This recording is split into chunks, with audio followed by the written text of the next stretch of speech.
कार्यशाला से पहले ही मिलिंद जी ने बोल दिया है कि 20 मिनट ही समय है, तो 20 मिनट में ही रखना। मैं पहले टीचिंग भी करता था, तो हमारी कैपेसिटी 90 मिनट और फिर 2 सेक्शन है, तो 2 सेक्शन 90 to 2 की भी है।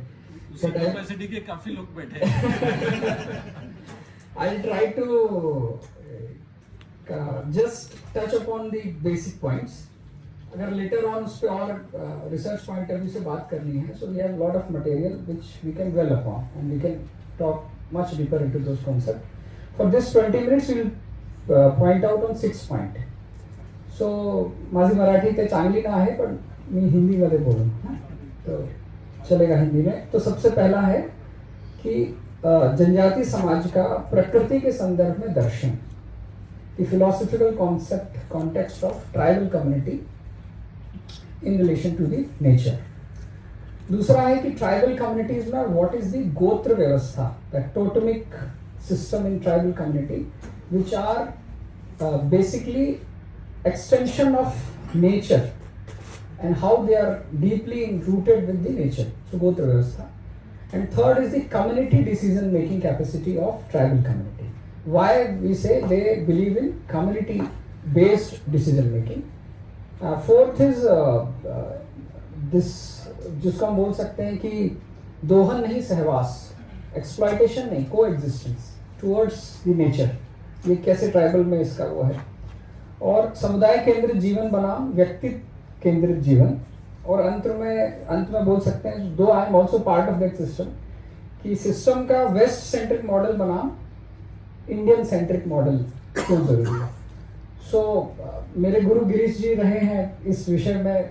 मैं जो कुछ बोल रहा हूँ, he is like a sun for me and I am reflecting as a moon whatever I have learn from him.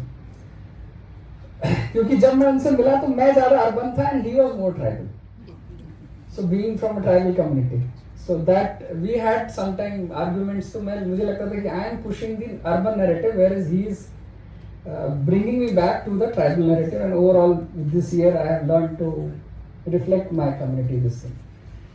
समाज का प्रकृति के संदर्भ में दर्शन। तो जैसे मेरा नाम आपने सुना लक्ष्मण सिंह मरकाम, तो लक्ष्मण तो कॉमन है, सिंह कॉमन है, मरकाम क्या है? सो मरकाम को डिवाइड करेंगे, so that is marka plus aam. Marka means root word for mango. जो वेद समझते हैं उसमें 8 प्रकार के पेड़ों का वर्णन है, जिसमें आम एक पेड़ है, उसमें बिल्व भी है, उसमें बरगद भी है, उसमें पीपल भी है, उसमें आम भी है। ऐसे 8 पेड़ों को ये कहा गया है कि अगर कोई इन 8 पेड़ों को लगाता है, इनकी रक्षा करता है, तो उसे कभी नरक नहीं देखना पड़ता। और अगर आप गोंड समाज के 8 प्रमुख गोत्रों को देखेंगे तो इन पेड़ों पर आधारित है। मरकाम, तेकाम, सयाम, वो पेड़ ही उनका गोत्र है।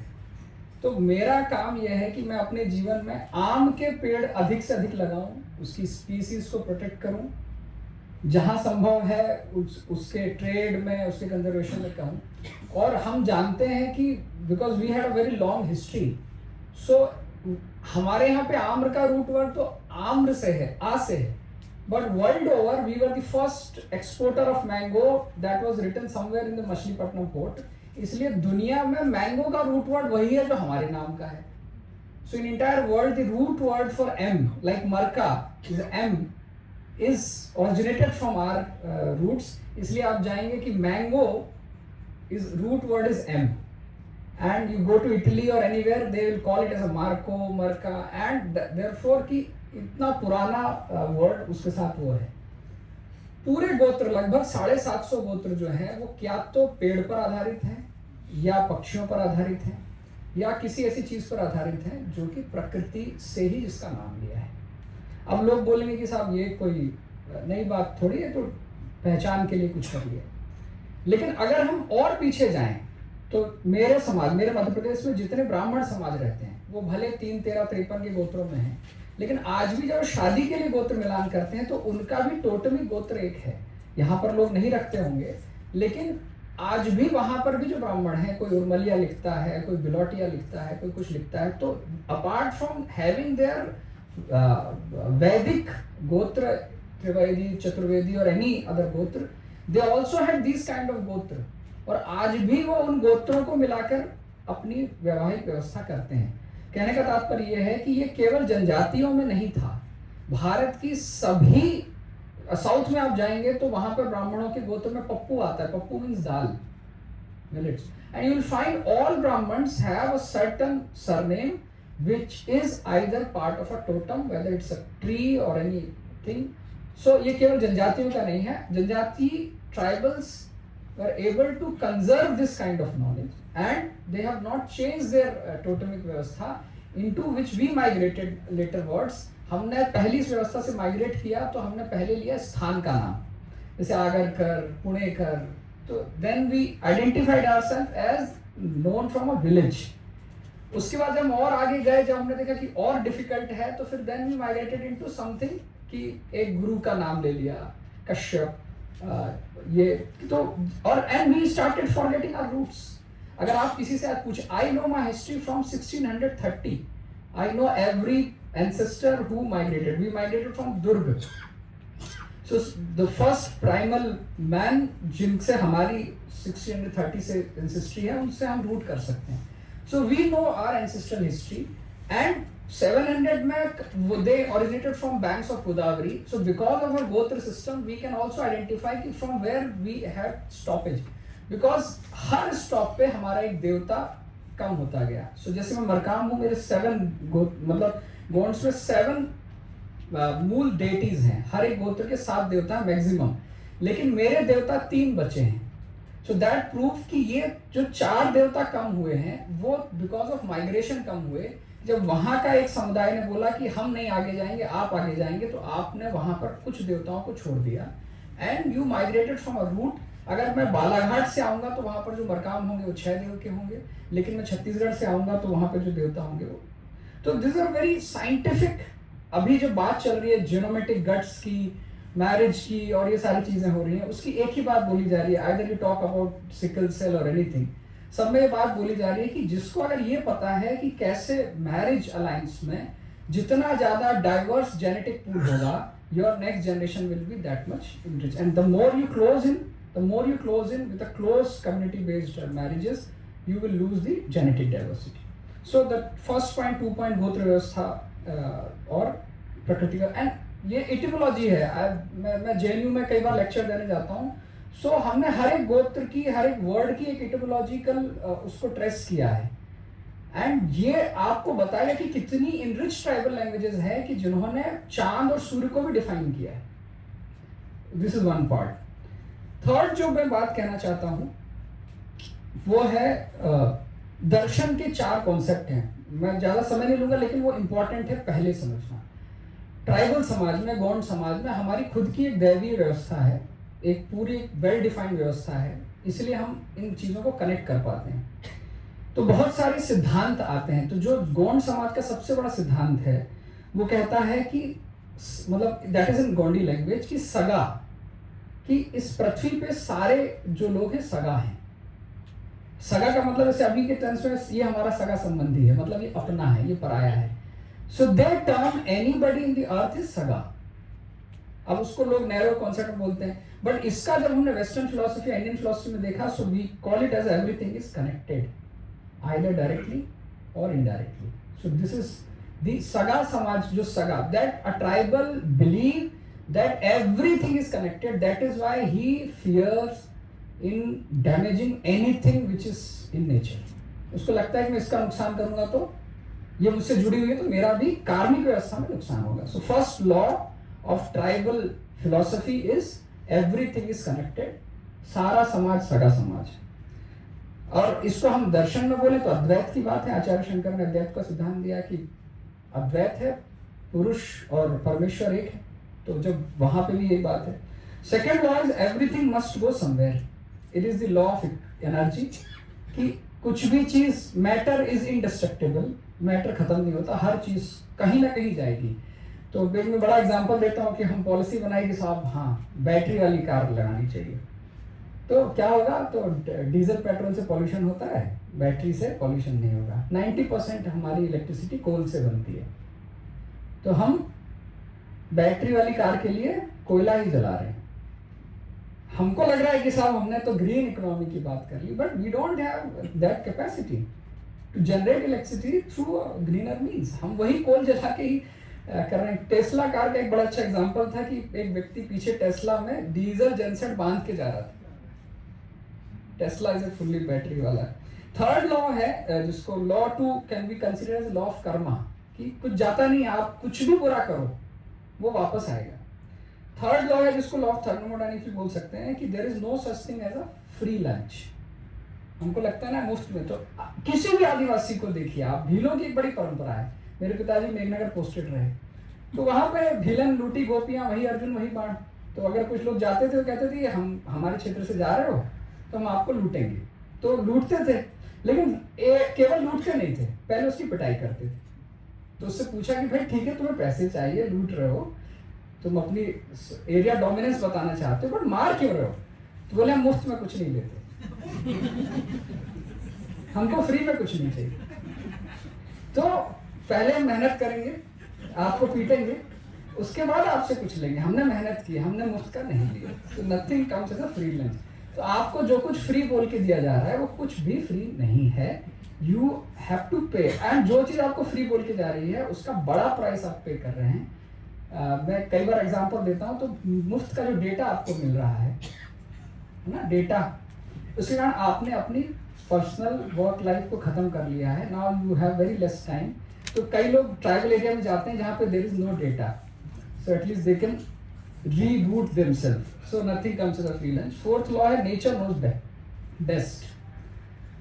नेचर नोज बेस्ट, कि हम जो बात कर रहे हैं कि मार्केट सेंट्रिक अप्रोच हो कि पीपल सेंट्रिक हो, इको सेंट्रिक हो, ईगो सेंट्रिक हो, बायो सेंट्रिक हो, कि किस सेंट्रिक अप्रोच की बात करें, तो उसका यही है जो पॉइंट है दोहन और सहवास में, कि नेचर नोज बेस्ट। मैं अक्सर अपनी कविताओं में बात लिखता हूँ कि जंगल बिगड़े नहीं है। There is a proper terms used by forest department, बिगड़े हुए वन।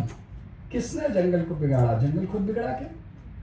जंगल कभी नहीं बिगड़े थे, आपने जंगल खत्म किए, इसलिए जंगल बिगड़े।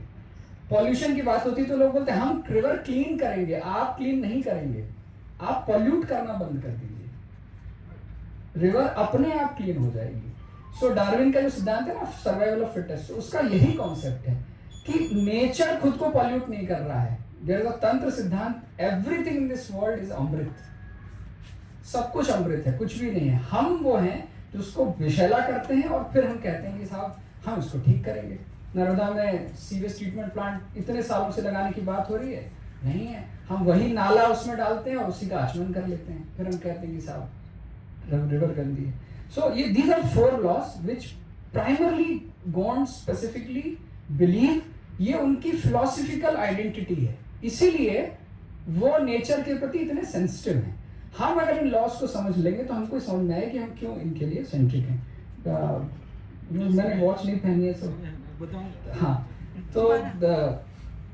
तो जब ये बात होती है कि अगला जो बात है समूह निर्णय की, है ना, कम्युनिटी बेस्ड डिसीजन, हमारा पूरा सिद्धांत, हमारी पूरी संस्कृति का, हमारे पूरे भारतीय जिसको हम बोले उसका सारा सिद्धांत समूह निर्णय पर है। व्यक्ति का निर्णय कभी भी महत्वपूर्ण नहीं था भारतीय परंपरा में, हमेशा राजा सभा समिति के निर्णयों से बंधा रहता था। वो केवल सभा और समिति के निर्णयों को लागू करने के लिए बंधा रहता था, और अगर वो नहीं करता था तो राजा के ऊपर भी दंड का विधान था।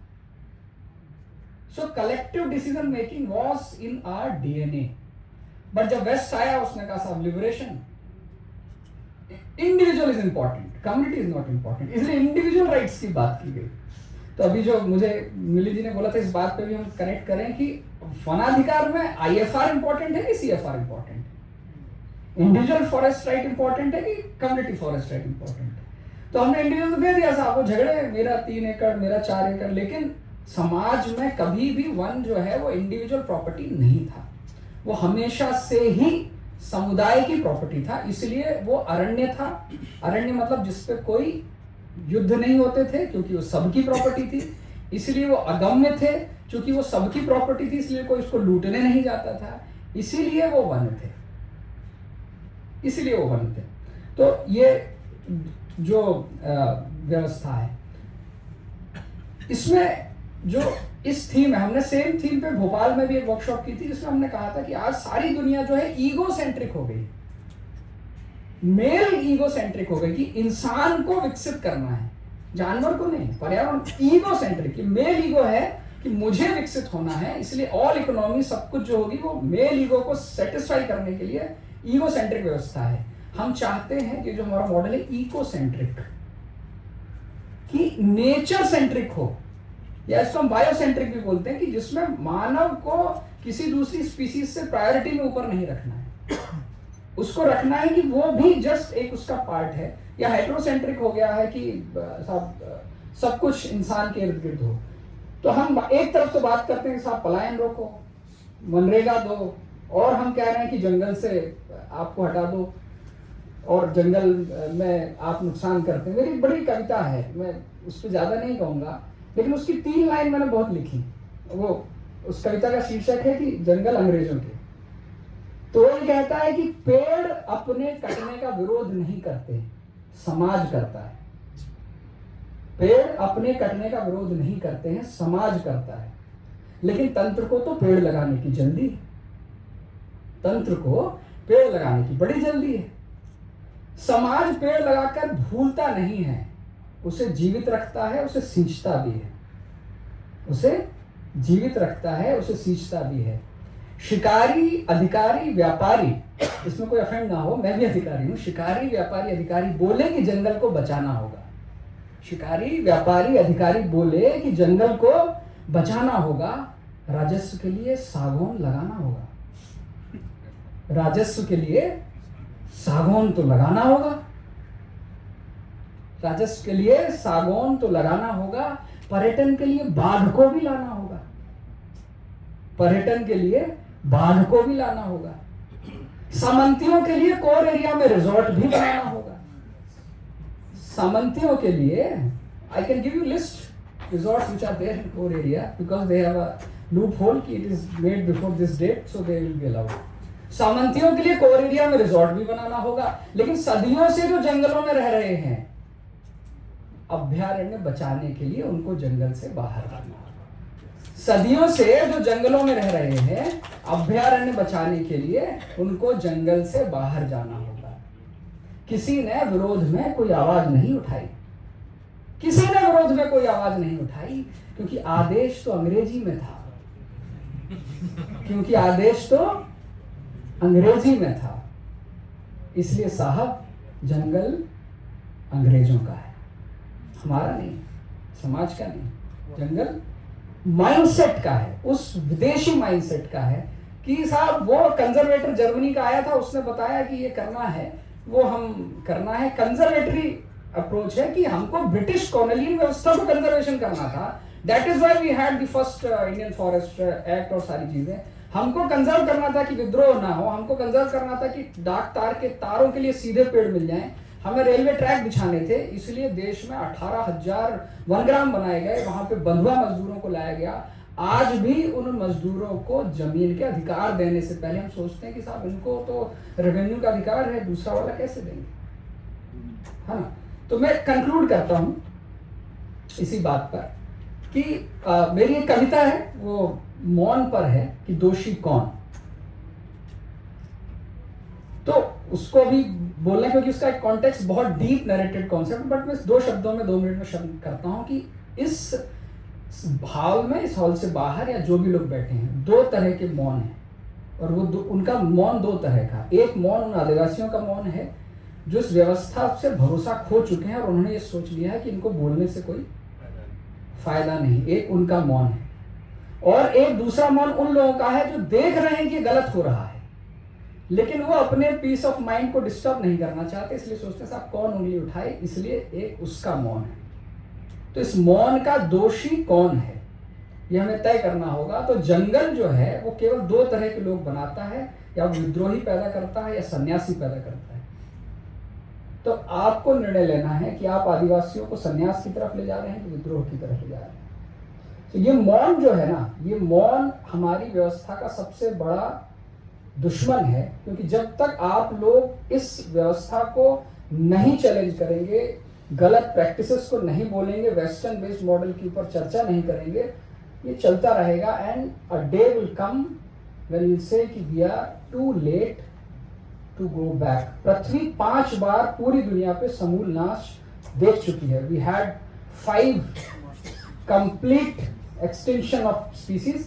हम 1200 लोगों से होमो सेपियंस सेपियंस से बड़े हुए हैं. We are going towards the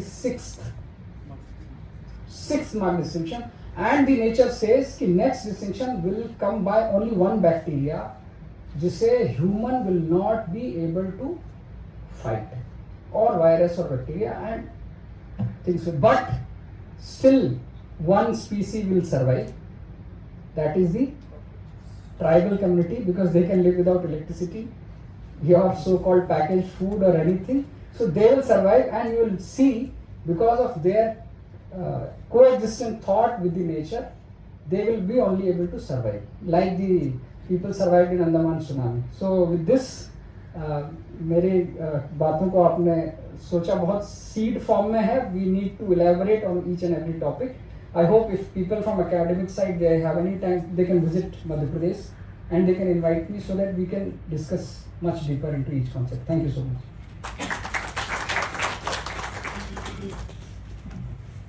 Lakshman